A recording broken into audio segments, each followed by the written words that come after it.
Meus amigos, boa noite.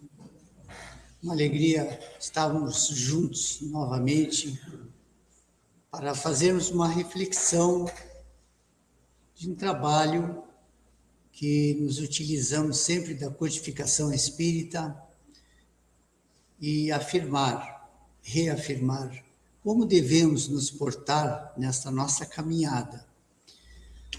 Nós, à medida que ampliamos a compreensão no sentido da vida e das necessidades dos seres humanos, muda a forma com que percebemos as dificuldades existenciais. E, ao mesmo tempo, a forma com que procuramos amenizar os sofrimentos alheios. Ter compaixão e indulgência não é concordar com a atitude equivocada. Ajudar não é realizar a tarefa que é do outro, que é de responsabilidade do próximo. Fazer a caridade é auxiliar o próximo a encontrar o caminho para a sua reabilitação. Todos nós aqui estamos nos reabilitando perante as leis divinas, as leis de Deus. Desse modo, quando temos essa oportunidade, é importante que estejamos atentos se a nossa ação está seguindo nessa direção, na direção divina, nos aproximando das leis de Deus, né? No capítulo 11 do Evangelho segundo o Espiritismo, cujo título é Amar o Próximo como a Si Mesmo, tem um subtítulo chamado, colocado lá pelo nosso mestre Allan Kardec, A Fé e a Caridade. Disse-vos, não há muito, meus caros filhos, que a caridade sem a fé não basta para manter entre os homens uma ordem social capaz de os tornar felizes. Pudera ter dito que a caridade é impossível sem a fé. É de um espírito protetor, está lá inserido no nosso Evangelho. Vamos trazer uma frase do grande apóstolo Paulo, onde ele vai dizer que fé é a garantia do que se espera, é a prova das realidades invisíveis. Isto aqui está inserido na carta que ele escreveu aos Hebreus, lá no capítulo 11, primeiro versículo. A fé é a garantia do que se espera, é a prova das realidades invisíveis. Então, nós acreditamos em algo que não vemos? Nós acreditamos, sim, e nós vamos ver no decorrer como nós já temos a nossa fé em bom andamento. O que vamos perceber o que nos falta para um ajuste e para a aproximação das leis divinas. Trazendo já Emmanuel, na sua coleção Fonte Viva, lá no capítulo 26, ele tem vários capítulos falando sobre a fé, e eu pensei só dois, ele vai dizer assim, o título dele, Obreiro sem fé. Ele coloca um versículo escrito por Tiago, e eu te mostrarei a minha fé pelas minhas obras. E um pequeno comentário de Emmanuel, não te concentres na fé sem obras, que constitui a embriaguez perigosa da alma. Todavia, não te consagres à ação sem fé no poder divino e em teu próprio esforço. O servidor que confia na lei da vida reconhece que todos os patrimônios e glória do universo pertencem a Deus. Revelemos a nossa fé através das nossas obras na felicidade comum. E o Senhor conferirá à nossa vida o indefinível acréscimo de amor e sabedoria, de beleza e de poder. Então, é isso que Emmanuel nos diz para confiarmos, sim, nesse nosso Deus, nosso Criador. E lá em outro capítulo, mais adiante, ele coloca o outro título de fé inoperante. Assim também a fé, se não tiver as obras, é morta em si mesma. Também no versículo de Tiago. E o Emmanuel, aquele que foi o mentor de Chico Xavier durante toda essa última existência, ele faz comentários brilhantes só de um trechinho do Evangelho. O que ele vai falar agora? Fé inoperante é problema credor da melhor atenção em todos os tempos, a fim de que os discípulos do Evangelho compreendam com clareza que o ideal mais nobre, sem trabalho que o materialize a benefício de todos, é sempre uma soberba paisagem improdutiva. Guardar, pois, o êxtase religioso no coração, sem qualquer atividade nas obras de desenvolvimento da sabedoria e do amor, será conservar na terra viva do sentimento um ídolo morto. Então, até aqui está bem claro que nós devemos, sim, fortalecer a nossa fé a cada dia, mas, principalmente, através das ações no bem para o próximo, porque nós somos obrigados a viver em conjunto, em fraternidade, somos obrigados a conviver com o próximo, começando pela nossa família, no nosso lar, aonde já poderemos iniciar esse treinamento. No Livro dos Espíritos, capítulo 11, na Lei de Justiça, de Amor e Caridade, Allan Kardec fez uma pergunta para os Espíritos, é a 886, qual o verdadeiro sentido da palavra caridade, como a entendia Jesus? E esse aqui tem que ser uma base para nós, é uma base para nós. Nós que fazemos muitos bens ao próximo, e são valiosos, e eles merecem, mas muita atenção. O que quer dizer caridade? Conforme o entendimento de Jesus. Benevolência para com todos, indulgência para as imperfeições dos outros e perdão das ofensas. Então, essas três virtudes é o que nós devemos perseguir aqui na nossa vida, nessa nossa existência, para nos elevarmos, nos aproximarmos cada vez mais de Deus. Então vejamos, o homem na sociedade, a função psíquica, pensar no relacionamento com o próximo, na sociedade, é utilizada para analisar ou julgar o caráter ou conduta do próximo. Para utilizar corretamente essa função no relacionamento social, como devemos proceder? Que virtude deve controlar ou dirigir o uso dessa função? Qual será a virtude? Indulgência.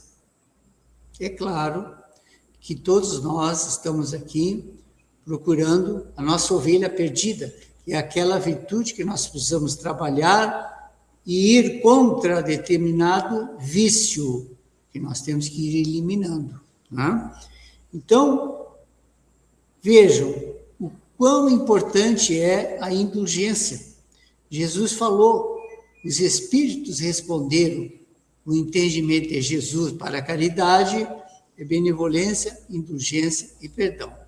Mas vejamos a importância dessa palavra indulgência, desse sentimento, dessa virtude. Trazendo o Evangelho, de volta, capítulo 10, bem-aventurados os que são misericordiosos.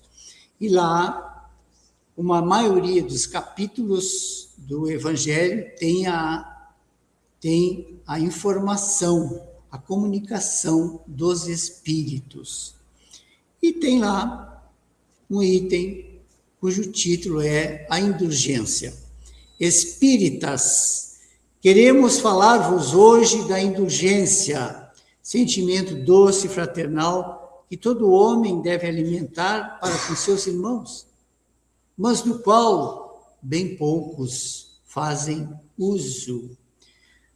Aqui o Espírito José começa nos mostrando a importância da indulgência como um sentimento especial, que é um elemento forte da virtude, né? Que tem um componente de reflexão, de sentimento, de ação, de fraternidade. O Espírito José nos chama a atenção. Quando vamos julgar alguém com essa virtude, iremos perceber que nosso coração estará tranquilo, pois a análise é feita sem condenação. Então, cada vez que nós pensamos sobre isso, meus amigos, nós vamos perceber a caminhada que nós precisamos fazer, realizar. Esse treinamento, porque nós adoramos julgar. E eu tenho dito que nós julgamos. Precisamos julgar, precisamos analisar as situações, os momentos, as pessoas, para que nós nos portemos de acordo. Se vamos ajudar, se vamos esperar, né? Então, ver a indulgência, usar a indulgência com esse sentimento para atenuar, né? Sempre pensar e não condenar. Julgamos, mas não devemos condenar. E se julgarmos com esse sentimento de benevolência, de indulgência, vai ser muito bom para nós, porque nós definiremos aquele momento como devemos nos apresentar para esse irmão necessitado. E tem um detalhe importante: quem de nós não precisa de indulgência? Né? Todos nós precisamos. Por quê? Porque todos nós erramos ainda. Então, a indulgência não vê os defeitos de outrem, está lá no Evangelho. Ou, se os vê, evita falar deles, divulgá-los.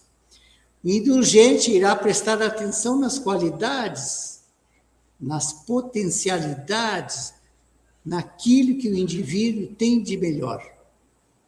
Olha só, as percepções. Quando os vê, os defeitos, pois o indulgente não é alguém que não deva observar as falhas alheias, mas quando ele vê essas falhas, ele as vê com o propósito diferente. Não é maledicente. Qual é a nossa tendência? A maioria de nós tem essa tendência. Quando enxerga o defeito em alguém, julga, condena e ainda sai falando mal. Não é assim? Nós viemos para cá, sim. Talvez a maioria de nós já tenhamos nos modificado, mas a maioria de nós veio assim, né?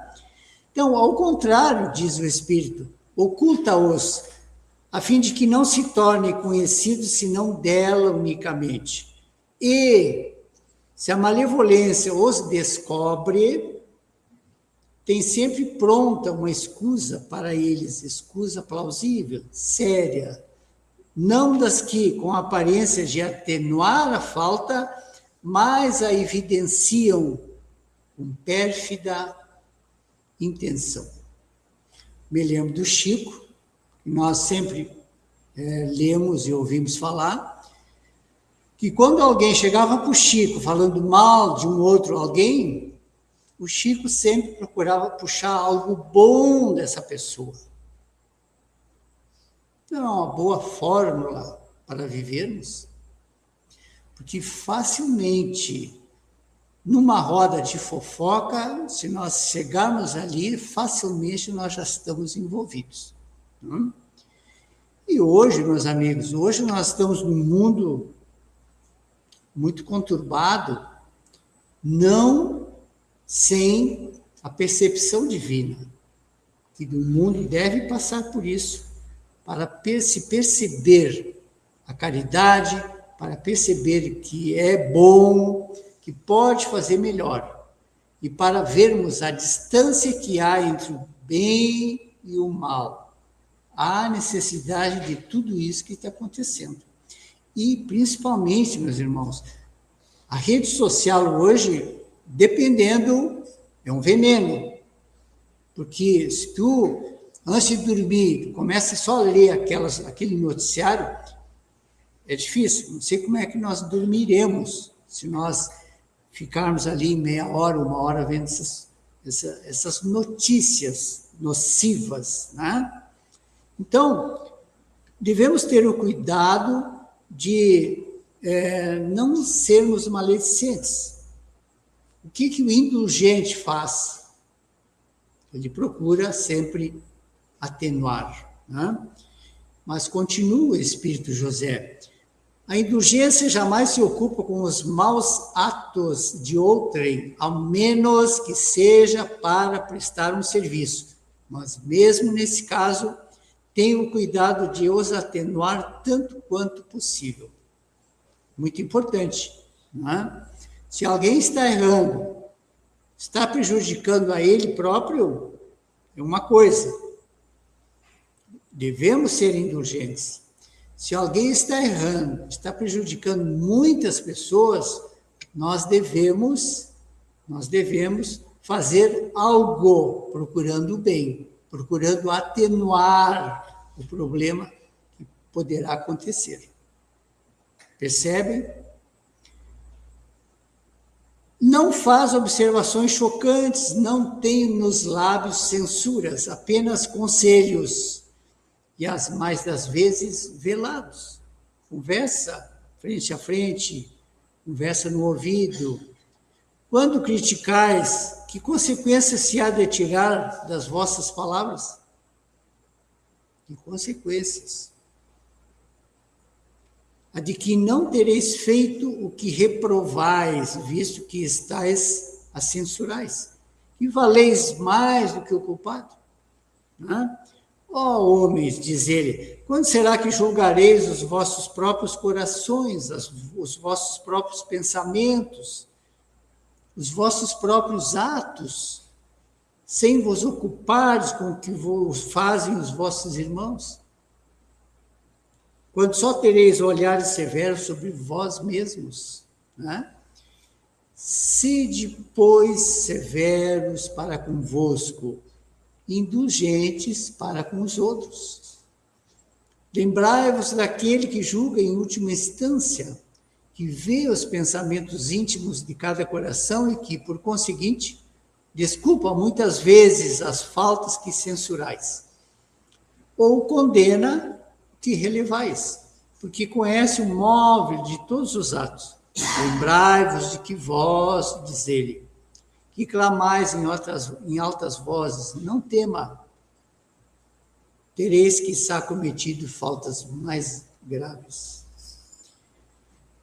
E a última frase dele, do José, o Espírito Protetor, sede indulgentes, meus amigos, porquanto a indulgência atrai, acalma, ergue, ao passo que o rigor desanima, afasta, irrita.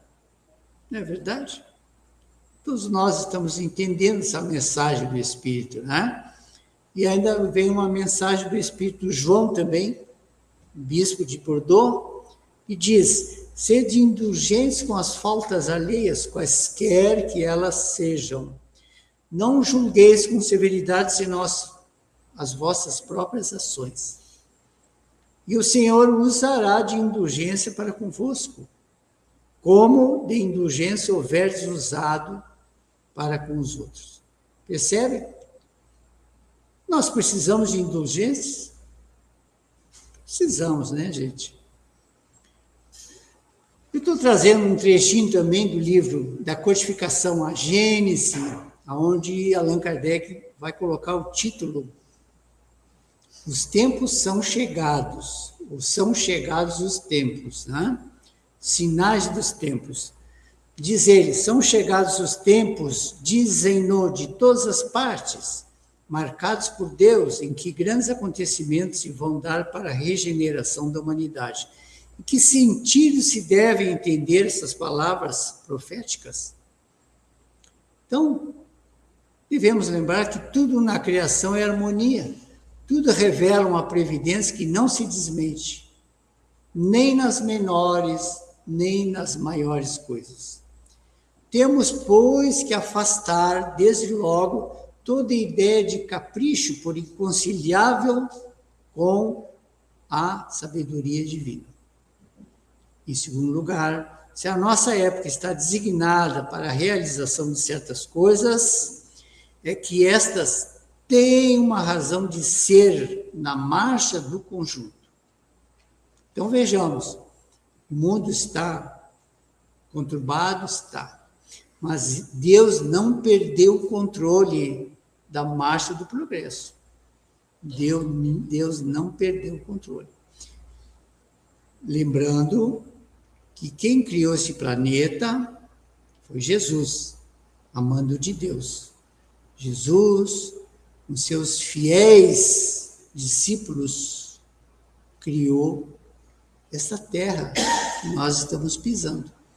Então, e ele, por bondade divina, veio viver 33 anos no nosso meio, por amor.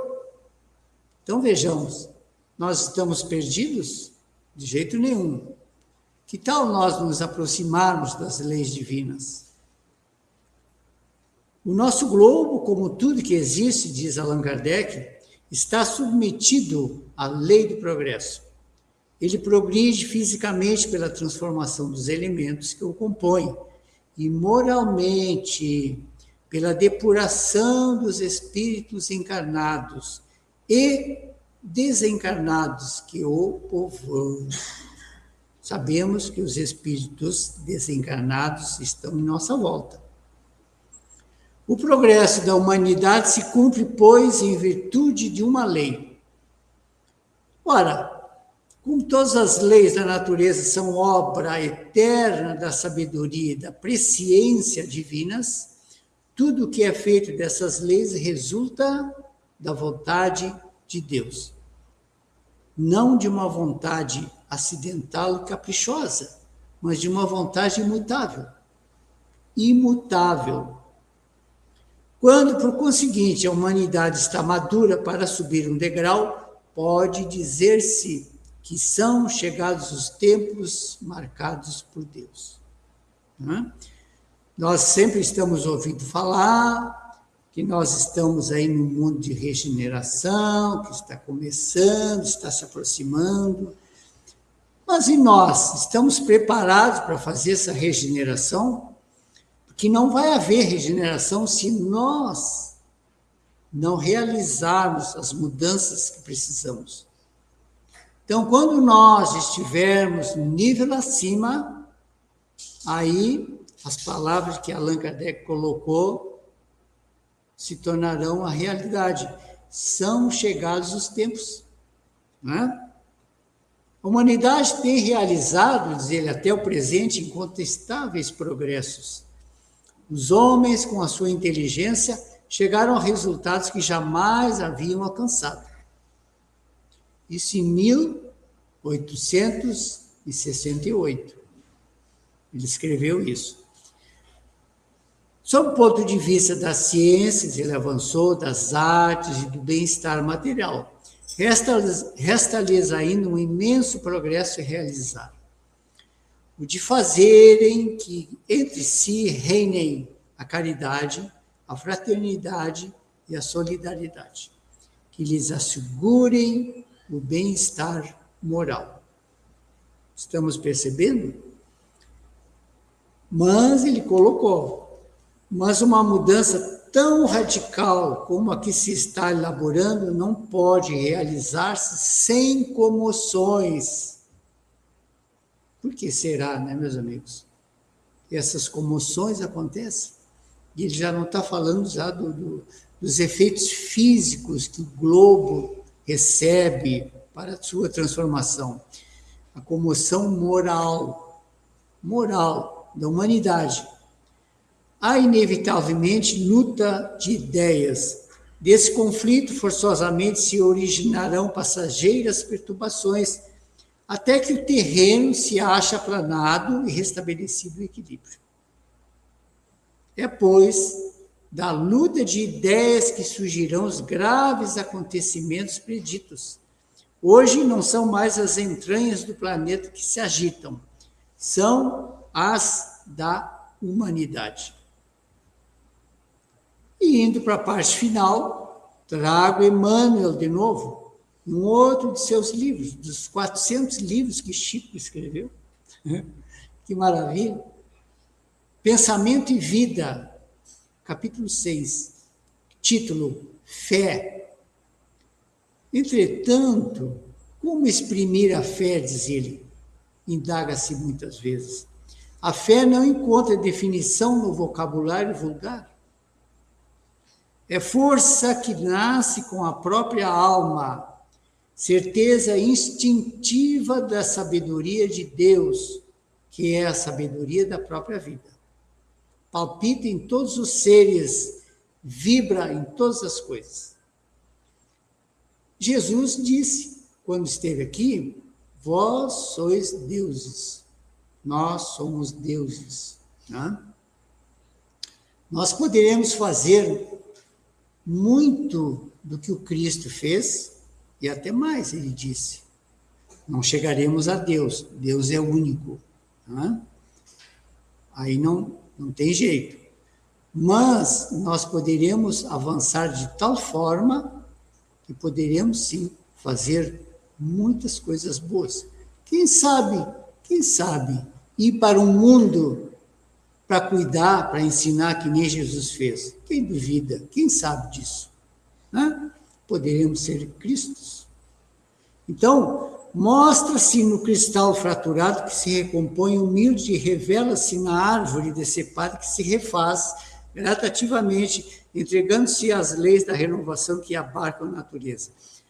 Todas as operações da existência se desenvolvem, de algum modo, sob a energia da fé. Olha a frase que ele colocou aqui.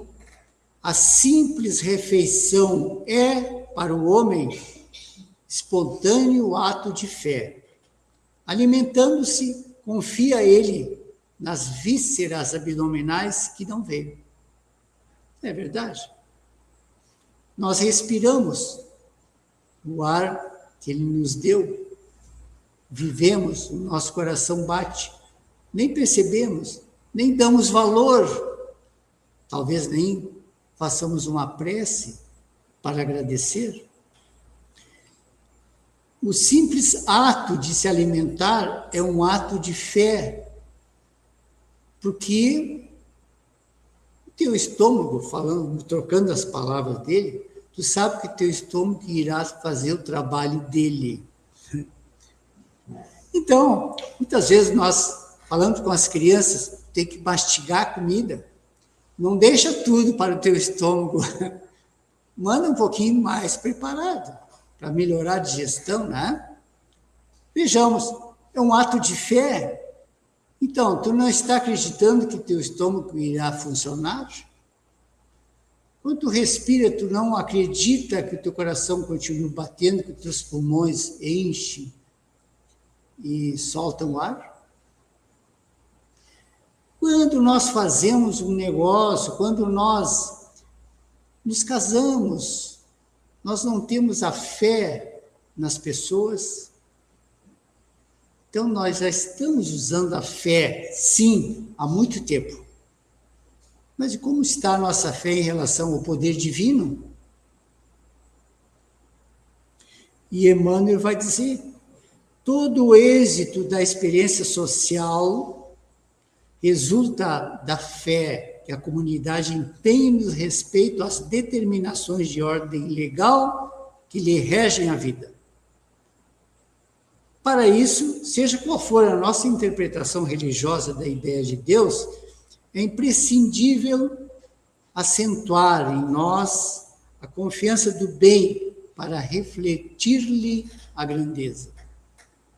Recordemos a lente e o sol. O astro do dia distribui equitativamente os recursos de que dispõe, convergindo-lhe, porém, os raios com a lente comum dele, auferimos mais amplo poder. Busquemo-lo, pois, diz ele, infatigavelmente, sem nos determos no mal. Fé e caridade. Por isso que lá no início, né, ele diz que nós podemos estar realizando coisas boas sem fé. Nós temos que perceber isso aí. Em que realmente nós estamos acreditando, o que nos move, por que nós estamos aqui, por que nós queremos aprender cada vez mais. Graças a Deus, já estamos percebendo aonde existe essa força, porque realmente é muito triste nós vemos pessoas sem convicções desse Pai maior, pessoas, e hoje há muito problema de depressão, né? Justamente porque está faltando algo, e esse algo é muito importante para a caminhada, para o entendimento. Como é que nós vamos ajudar? Como é que nós vamos entendê-los? Vamos usar a indulgência, mas com certeza, com fé, né? Porque nós, sendo filhos de Deus, somos deuses, temos Deus em nós, latente, nós temos que fazer abrochar esse amor. E aí, nós encaminharíamos todo esse entendimento usando a nossa fé, sim. Fé, caridade, indulgência. Já ouvimos muitas vezes isso aí. Vamos continuar ouvindo, porque nós estamos aprendendo. Mas a grande questão das nossas vidas é colocarmos nossos sentimentos. Essa é a questão. A partir do momento que nós sabemos e vamos trabalhar com o sentimento amoroso, esse trabalho é diferente. Nós podemos hoje saber e fazer, mas é diferente de ter o sentimento amoroso, não é verdade?